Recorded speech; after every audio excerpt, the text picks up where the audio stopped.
Welcome to Divorce and Other Things You Can Handle, a branded podcast by Worthy. I'm Jennifer Butler, and I'm your host. According to a survey done by the American Academy of Matrimonial Lawyers, 62% of the lawyers they polled had seen an increase in the total number of clients seeking a prenuptial agreement during the past 3 years. The old understanding of what a prenuptial agreement is and the intentions behind a couple choosing to create one seem to be shifting significantly, especially among the millennial population. Yet, there continues to be a great deal of stigma and judgment around the topic as a whole.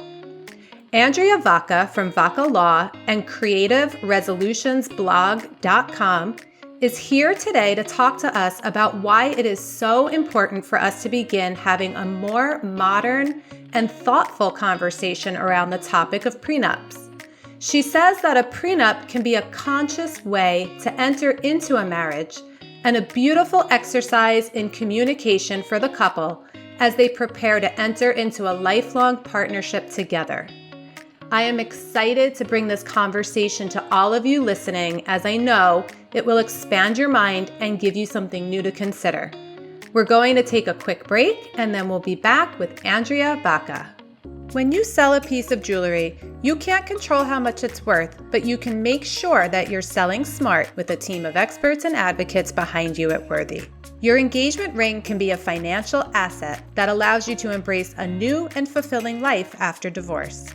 Let us help you get the best deal possible for the jewelry you've outgrown. Go to worthy.com/podcast to learn more. Our guest today, Andrea Vacca, is the founder of Vacca Law and Mediation, a law firm in Manhattan that focuses exclusively on non-adversarial divorce and family law matters. Andrea regularly lectures, writes, and blogs on the topics of collaborative law, mediation, and topics related to non-adversarial family law. After practicing traditional litigation-focused family law for many years, Andrea's firm now works only with clients who want to keep their divorces out of court and want their prenuptial and postnuptial agreements negotiated in a non-adversarial manner. In addition to having a BA and JD, Andrea also has a certificate in positive psychology and regularly applies what she has learned to help her clients navigate their divorces, including having a growth mindset, being resilient, and encouraging mindfulness. Andrea is the author of the chapter on collaborative law in the book Onward and Upward, a guide for getting through New York divorce and family law issues. She serves as president of the New York Association of Collaborative Professionals, is associate director of a New York City chapter of the National Association of Divorce Professionals, and is a board member of the New York Women's Bar Association. And I'm happy to say that she is going to be contributing her writing and her expertise to Worthy very soon. Thank you so much, Andrea, for being here with us today. It's a pleasure to have you. Thank you, Jennifer. I'm very happy to be here. So I said a mouthful. You have so much expertise in this area, and you really live your work. You really stand in your work. So tell us just a little bit more about yourself and why you do what you do. Well, the reason I do what I do, and what I mean by that is why I no longer litigate my cases that are in divorce. Mm-hmm. I no longer want to go to court. We don't ask judges to make decisions for our clients. And the reason I do that is because I truly believe that if a couple can communicate with each other, even during this very difficult time in their lives when their marriage is ending, that they are better able to create an agreement that's going to be best for them and their children. And I apply that same rationale to prenuptial agreements. And when I'm helping clients before they get married, I also want to encourage that conversation, that communication, that understanding, so that their agreement meets both of their needs as much as possible, and they can have the security they need as they move into their future together. Yeah, that's so powerful. And this whole conversation today, this episode was sparked by an article that you wrote on your blog about how millennials are making prenups the norm. And as I researched after reading your article, millennials might be kind of kickstarting it, but it seems to be spreading beyond them at this point. What are some of the reasons that you think that might be happening? What I see, I've been practicing law about 25 years now, so I've been doing prenuptial agreements for a long time. And the difference that I'm seeing now with people in their 30s, say, let's talk about people in their 30s when we're talking about millennials. Okay. They are coming to their marriages with much more pragmatism. They also, one or both, have experienced divorce as a child of a divorce. They don't want their parents' divorce. Even if their parents' divorce wasn't ugly and bitter and a knockdown, drag-out fight, they know how painful it could be. So they want to be more prepared. They want to go into their relationships more aware of who they're marrying, what their priorities are, and have an understanding. So I think they are leading the way in not being afraid to have these conversations and to let their spouse or future, their fiance know what they want. They've given this a lot of thought. Do you think it has a little bit to do as well, from what I've heard, is they are waiting longer to get married as well?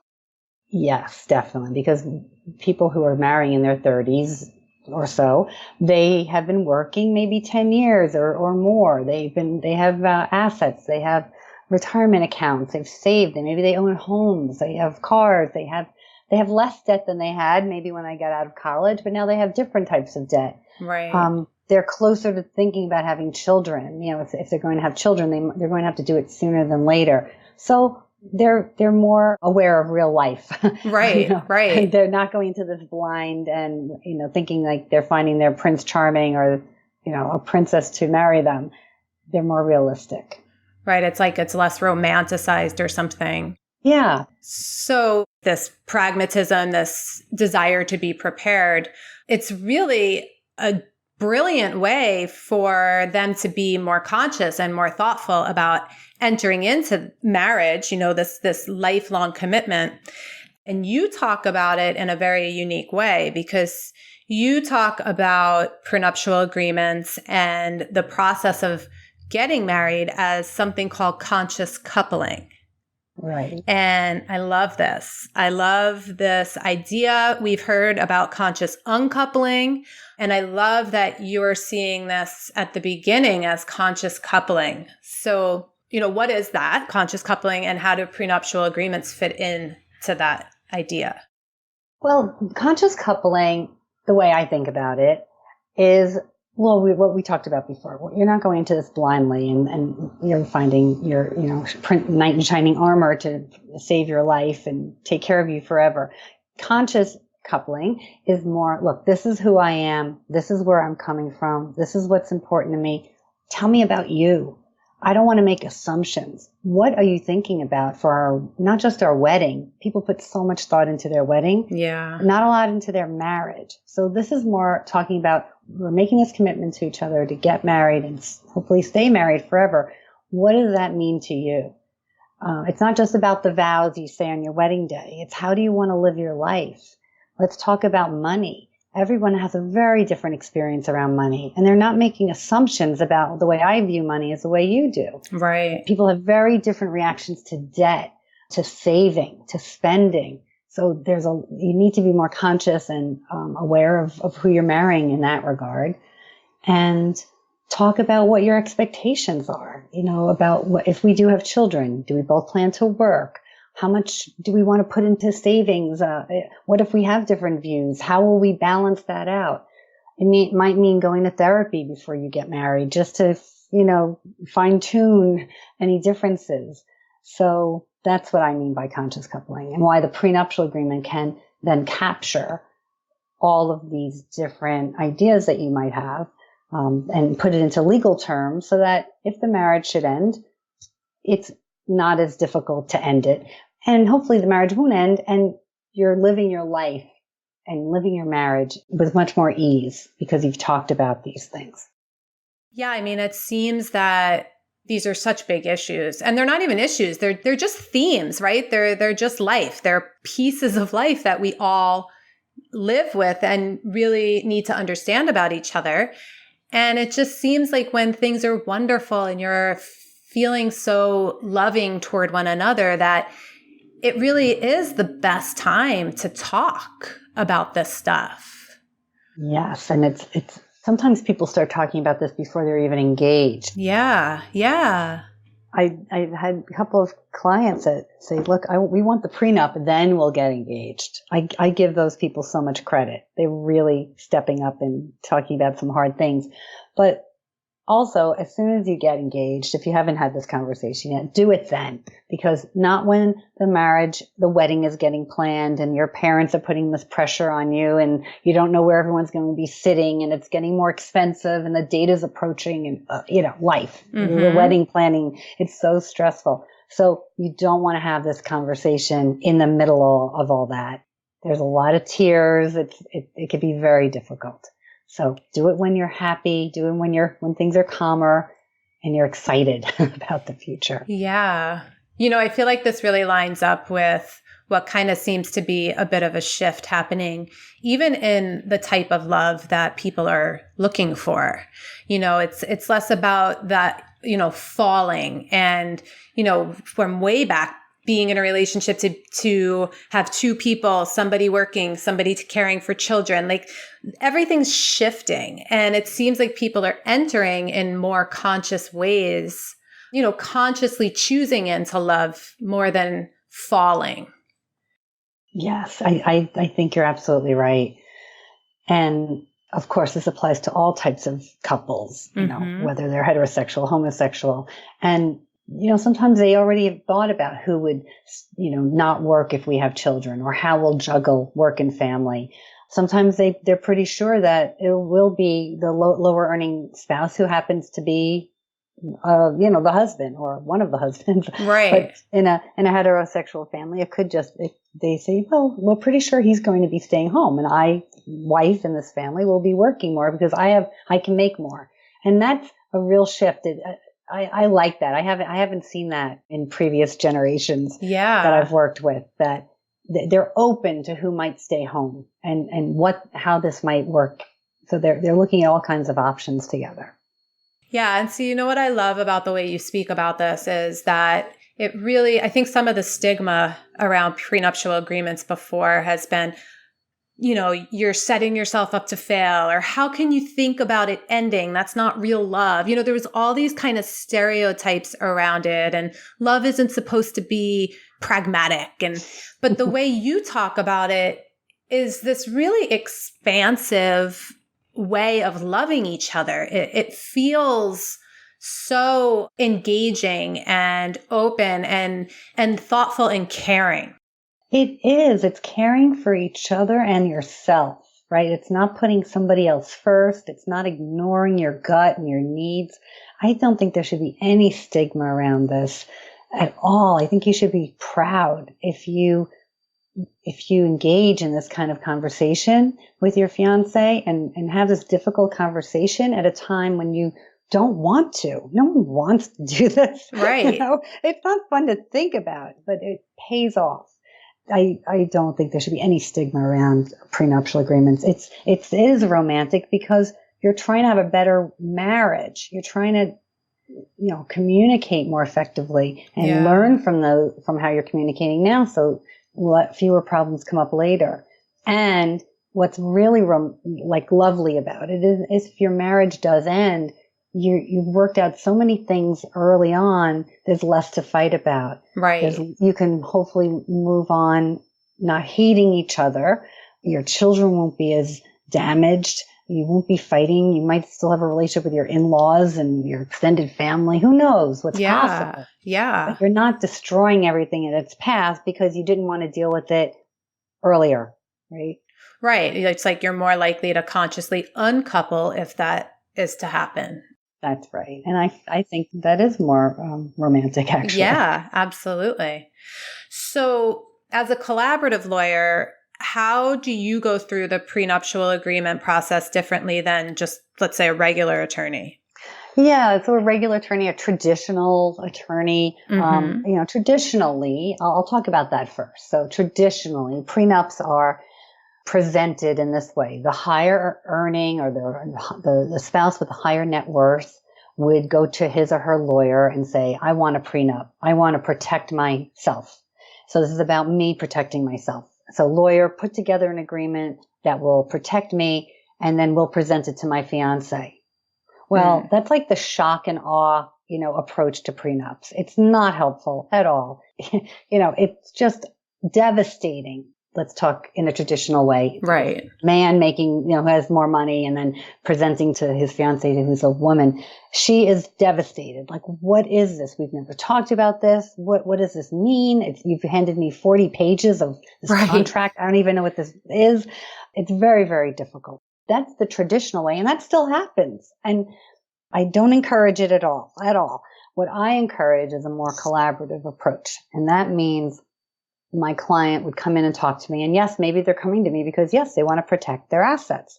So I want to engage in a conversation with them about, well, what do you think is important to your fiance? How do you think he or she will feel about this? Well, how do you imagine your marriage and your life? And what happens when you start buying things together? What are you thinking? And then I would have them think through these questions. And then hopefully, if they're comfortable with it, talk to their fiance about it. So kind of coach them on how to have this conversation now that I've helped them think this through. And often they will do that. They'll have that conversation. And then the next step in a more collaborative approach would be for the fiance to find an attorney who's also hopefully collaboratively trained, understands mediation and understands what we call interest-based negotiations rather than positional-based negotiations. So we want to expand what's possible. Look at all the options to make sure he's okay, she's okay, or they're okay, whatever they are, and that both of them are feeling secure enough to agree to terms that we can put on paper and that they can sign. So that happens through more conversations, usually with the attorneys in the room to help guide them. That's the most productive way I know of to come to an agreement for a prenuptial agreement. And so just to clarify, there still does need to be two attorneys because one attorney can't represent the both, correct? That's correct. In a more collaborative approach, maybe you need some help advocating for yourself and really explaining what's important to you. So you would have your two non-adversarial attorneys there to help you. Okay. Another approach that I think is great, and I do this a lot, is mediate. So if both members of the couple feel very comfortable talking about their needs and their concerns, but need a third party to help them have the conversation, they could go to mediation. And I help a lot of couples come to an agreement that way, where the three of us sit down. And it's also it's a collaborative approach, but without collaborative attorneys in the room. And then they would have that agreement reviewed. Hopefully they're consulting with attorneys outside my mediation room. Because you do want some legal advice. You want to understand the law. You need your own advice, but you can negotiate on your own. Right. So mediation's a great process. Yeah, absolutely. I love that there's, different ways of going about it. And at the end of the day, the more educated you are, the more conscious a choice you're making. That's right. Exactly.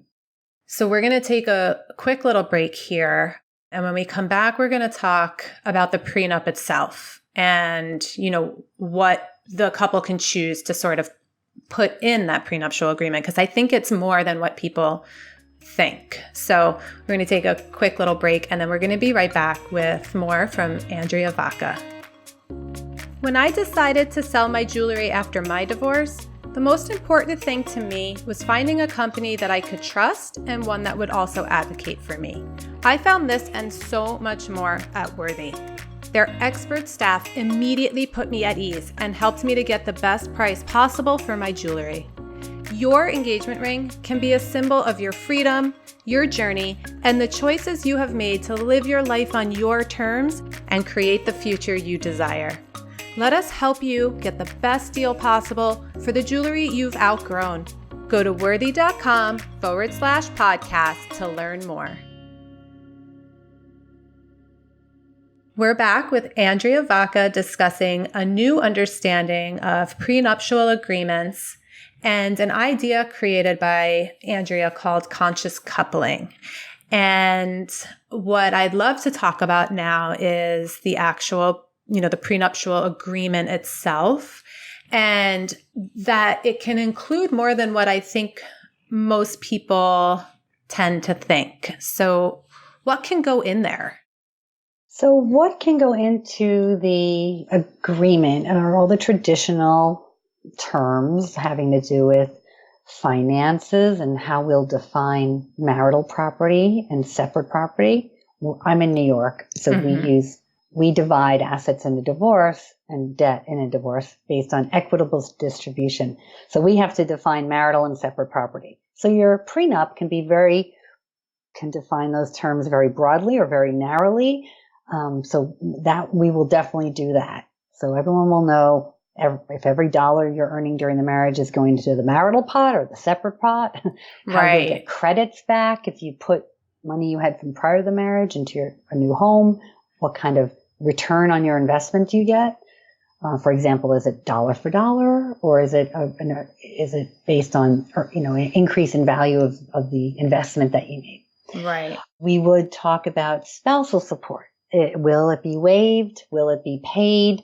How will we determine if it will be paid? And how may we determine what will be paid? Mm-hmm. You can address any or all of those things. If you fail to address or don't want to address any of those things, you can specifically say we're waiving them, or you can we'll talk about it at that time. Right. If the marriage ends, we'll discuss support at that time. We'll talk about debt and liabilities. If you're coming into the marriage with student loans or credit card debt, how will that get paid during the marriage? What pot is that coming out of? Right. What if there's debt incurred during the marriage and it wasn't for marital purposes? It wasn't for the family. It was something somebody chose to do unilaterally. How will that be paid? The one thing you can't talk about in a New York prenuptial agreement is children if they haven't been born yet. So you cannot agree on if we have children, we'll share custody, or if we have children, this is how we'll pay support, we'll support them. You can say we intend that our children will go to private school and that will come from this source of money, but it's not enforceable, Right. So I usually just encourage my clients not to even address children. Right. However, if you had children from a prior marriage or your fiance does, you might want to address that. How is money for child support being paid? Right. Where's that money coming from that you owe your former spouse and your children from that prior marriage? So that's something we should talk about, because I've seen divorces where it wasn't talked about and there's a lot of resentment with how much money went out the door to that previous family, Yeah. Because there was an obligation. You had a judgment of divorce telling you what to pay. So if that's the situation, we should address it or know that we're not addressing it one way or another. Bring it up. Right. So those are some of the things that you would, that we'll address. We'll talk about life insurance. Will it be covered during the marriage? What are your estate rights in the event of death? Or do I have normal, the regular rights of any spouse if one of us should die during the marriage? Or are we waiving those rights and only relying on what might be in a will? So that's another issue we'll definitely talk about in a prenuptial agreement.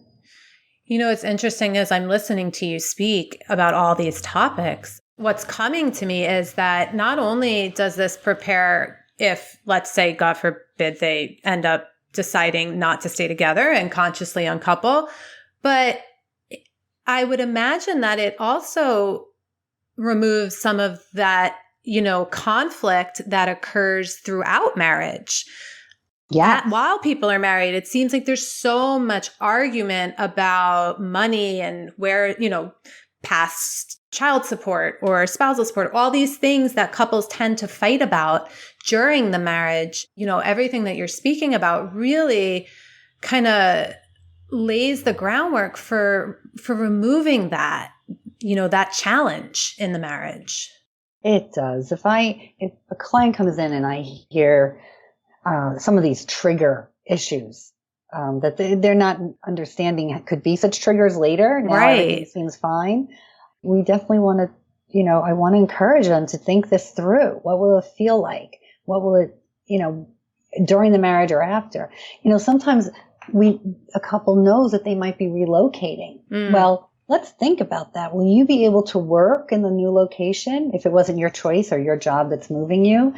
What will that be like? If you choose to uproot your life, instead of just being, the kind of a tag-along spouse, do you want to talk about having some money paid to you so that you can continue having savings and retirement savings built up, even though you're not working for a while? Like, how will we address this so that there's not this feeling of lack of equity in the relationship?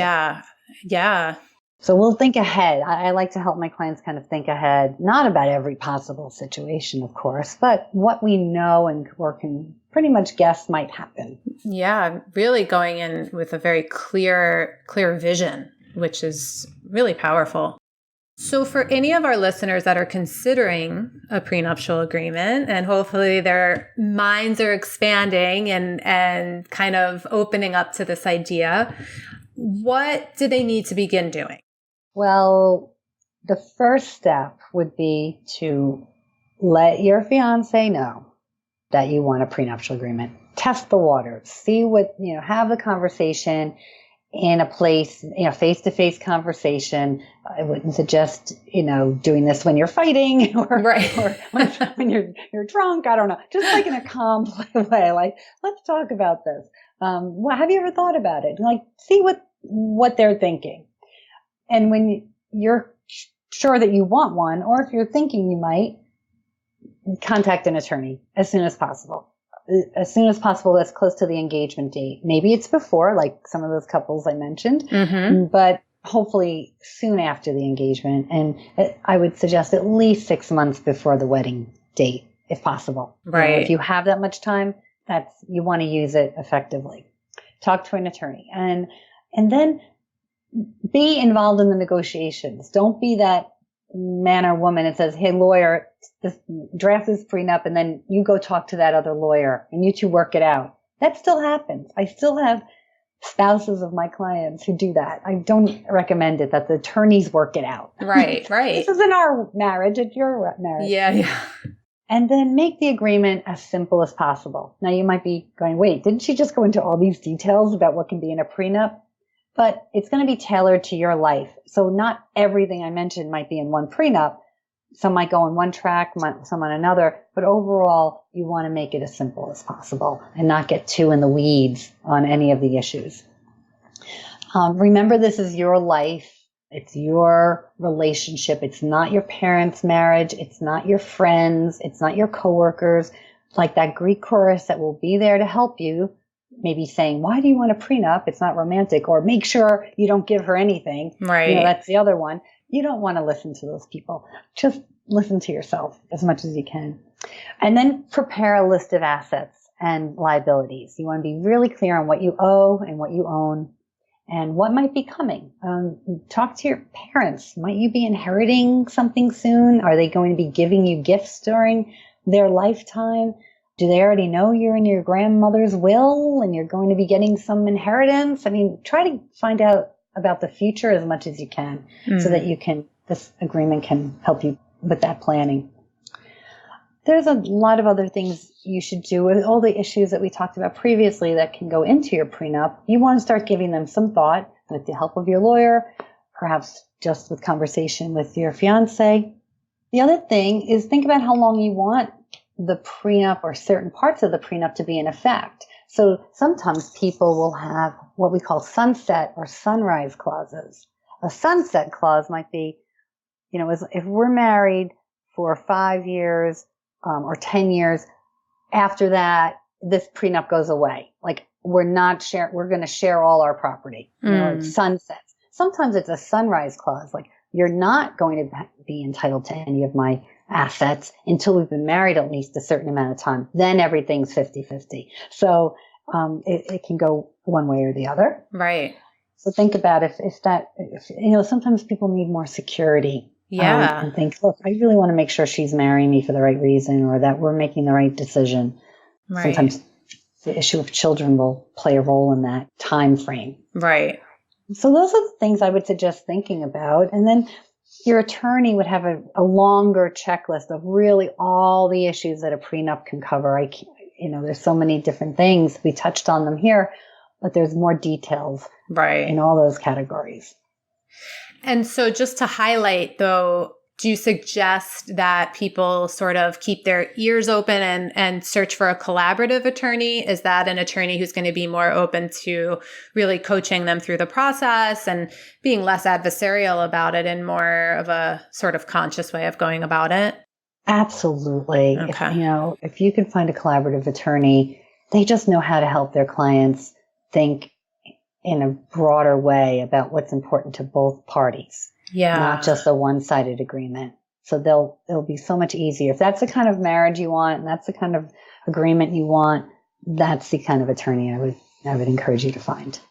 I imagine too, just less conflict and probably less money spent, right? Because the less you fight, the quicker it all goes through. Yeah, it's true. Those one-sided agreements, they take so long because there's no conversation, there's no priming, there's no, it's just this person's hit with this thing and their parents are about to write $100,000 check, for the wedding. And there's so much pressure and duress that could take so long to sort out. Yeah. It's not productive at all. Yeah. It's kind of the coward's way to get a prenup, in my opinion. Yeah. And no one's happy in the end. So this is definitely a way to save some time and money and energy and love and all those things you need. Yeah, no, I love it. So we have to wrap up. I've loved this conversation. Final question though, and you kind of touched on this, but how might signing a prenup prior to marriage set the couple up to succeed in their marriage? Well, if they've had this type of agreement, a prenuptial agreement where they're encouraged to talk to each other and really listen to each other, they're going to be having learned a lot about each other and their ideas around money and spending and borrowing, debt, and all kinds of things around money and finances. And then also understand emotions about how the other person deals with money. So not just the how, but the why. Right. So that's going to help them in their marriage because that's a huge cause of divorce, money issues. Right. They've created an agreement, hopefully, that gives them both security. So when times get tough, they might not be thinking, oh my God, I've got to end this marriage now because I'm going to get that raise soon. And then he'll be entitled to even more of my money if I don't end it now. But if you have this prenup, you can get through that tough time because you know what you've already agreed to. You know what you're going to do. There's just less fear. Yeah. In a marriage, if you have a prenup that's been negotiated in a more conscious and collaborative way, just having the understanding between you, it just opens up more ability to communicate about other issues that might come up in your marriage. And when you start having children or in-laws start bothering you or whatever it might be, you're just able to communicate in a different way. Yeah. It's definitely a really powerful and beautiful exercise in communicating about uncomfortable things. And marriage is filled of communicating about uncomfortable things. This has been so awesome. Okay, so how can our listeners connect with you?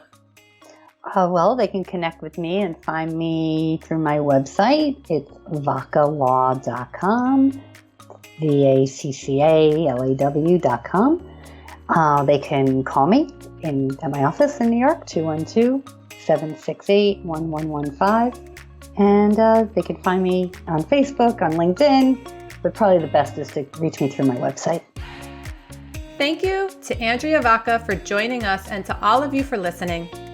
Make sure you subscribe so you can catch every new episode of Divorce and Other Things You Can Handle in your weekly feed. If you like what you hear, rate and review us to help other women like you be able to find us. I invite you to head over to our Facebook group, Worthy Women and Divorce, to join our growing community of women where you will find support, information, and wisdom.